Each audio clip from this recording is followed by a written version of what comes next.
Bismillahirrahmanirrahim. Assalamualaikum warahmatullahi wabarakatuh. Waalaikumsalam warahmatullahi wabarakatuh. Selamat pagi.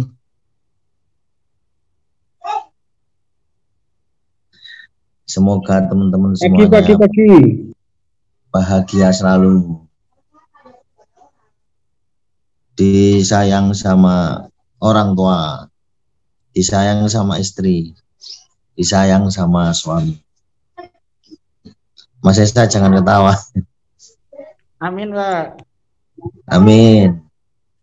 Alhamdulillah, teman-teman semuanya, mari kita berbahagia dan kemudian mengucapkan syukur kehadirat Allah SWT. Pagi hari ini kita bisa diberikan kesehatan yang berlimpah luar biasa kepada kita semuanya. Selawat beriring salam semoga tercurah bagi junjungan kita Nabi Muhammad SAW, para sahabat dan para pengikutnya hingga akhir zaman. Ada dua kesalahan fatal yang dilakukan oleh PT Samil. Yang satu, yang pertama, pengen mengembangkan bisnisnya dengan cara hutang dan hutangnya riba. Itu yang jadi kesalahan fatal menurut beliaunya. Kedua adalah mismanagement. Kalau mismanagement ada tiga yang menurut beliau secara umum. Satu, pengelolaan keuangan yang tidak terlalu dikontrol. Jadi laporan racanya itu merugi tapi dianggap untung. Sehingga kebijakan yang diambil akhirnya berbeda. Penyikapannya terhadap kerugian dan kemudian dianggap untung. Yang seharusnya menghemat tapi malah jor-joran. Yang seharusnya tidak ada bonus malah bonus terus dikasihkan. Ini pelajaran di hal manajemen yang menurut beliaunya salah. Yang kedua, ya ini antisipasi pasar. Pasar yang karena keuangan yang akhirnya amburadul tadi, akhirnya dia tidak bisa beriklan. Nah, pasarnya diambil oleh pesaingnya dengan cara iklan jor-joran, baik melalui potongan diskon maupun melalui banner. Tapi dia punya way out, yaitu dengan cara melakukan wisata Quran, yaitu dengan memberikan surat kepada banyak instansi, TK, SD, mungkin jamaah haji dan umroh, jamaah sholawatan, jamaah masjid dan seterusnya. Prinsipnya mendatangkan traffic dengan cara sumber daya yang ada. Nah, itu insight yang saya peroleh. Insya Allah nanti untuk semoga Mbak Minerva ada. Ini nanti kan direkam dan perlu disampaikan ke Mbak Minerva, yaitu mengadakan pelatihan developer. Itu nanti kira-kira di weekday yang nanti bisa untuk para himpunan, kemudian untuk himpunan mahasiswa sipil misalkan, atau anak-anak SMK semuanya, dan kita berikan paket pelajaran menjadi developer sejak dini, misalkan begitu.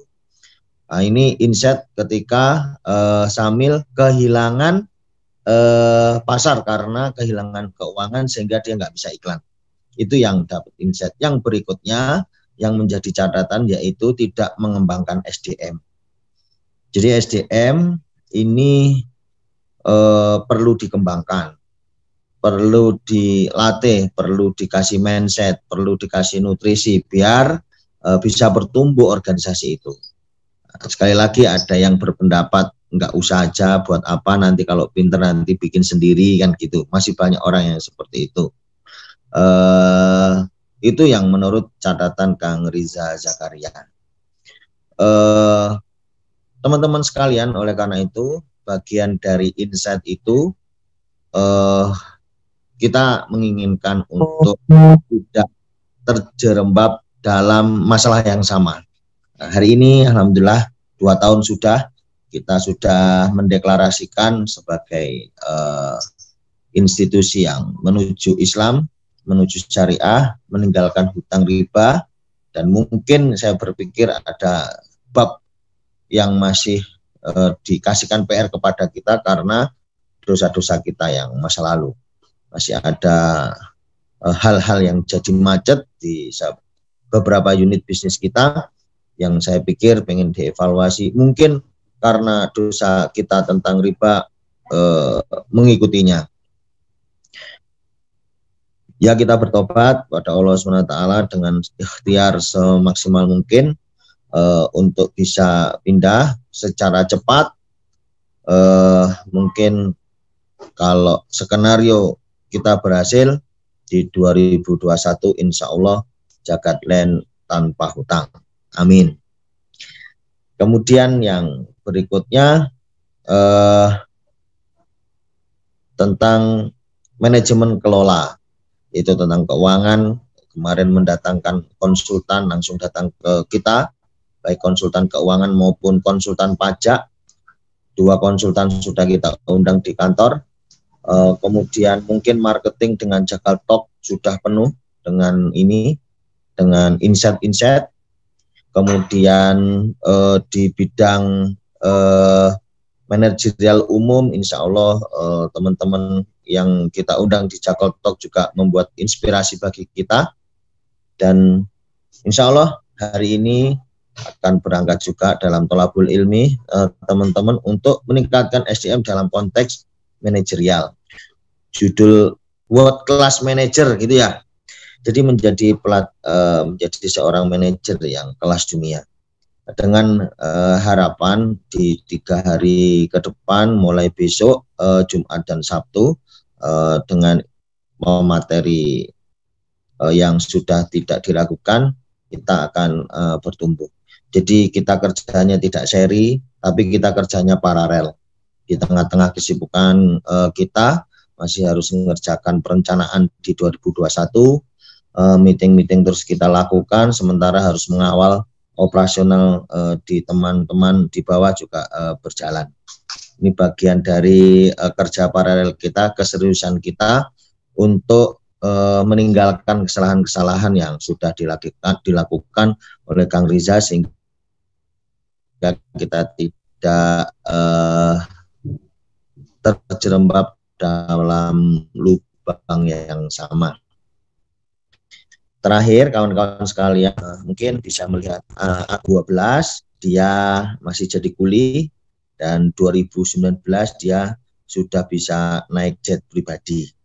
7 tahun kira-kira metamorfosis dia dari ajudan pribadi itu. Dilihat dari insight positifnya, ceritanya dia menjadi seorang tukang pijet bosnya, gitu ya. Dia tidak menghitung apa yang akan didapatnya, tapi terus dia melakukan dengan tulus dan ikhlas. Terus dilakukan. Terus kemudian kenal dengan bos-bos yang lain, kemudian memijit dan kemudian memberikan terus tanpa dia ngobrol, aku bayaran piro, tidak seperti itu. Tapi dia terus melakukannya sampai ketemu rezekinya. Di akhir cerita cuma ditunjukkan gambar. Kalau dia tidak habis pikir, di tahun 2012 dia jadi kuli bangunan, tapi 2019 dia sudah bisa naik jet pribadi.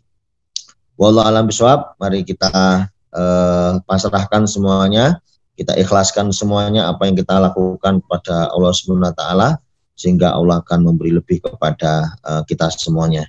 Terima kasih kawan-kawan semuanya, dan semangat pagi. Assalamualaikum warahmatullahi wabarakatuh.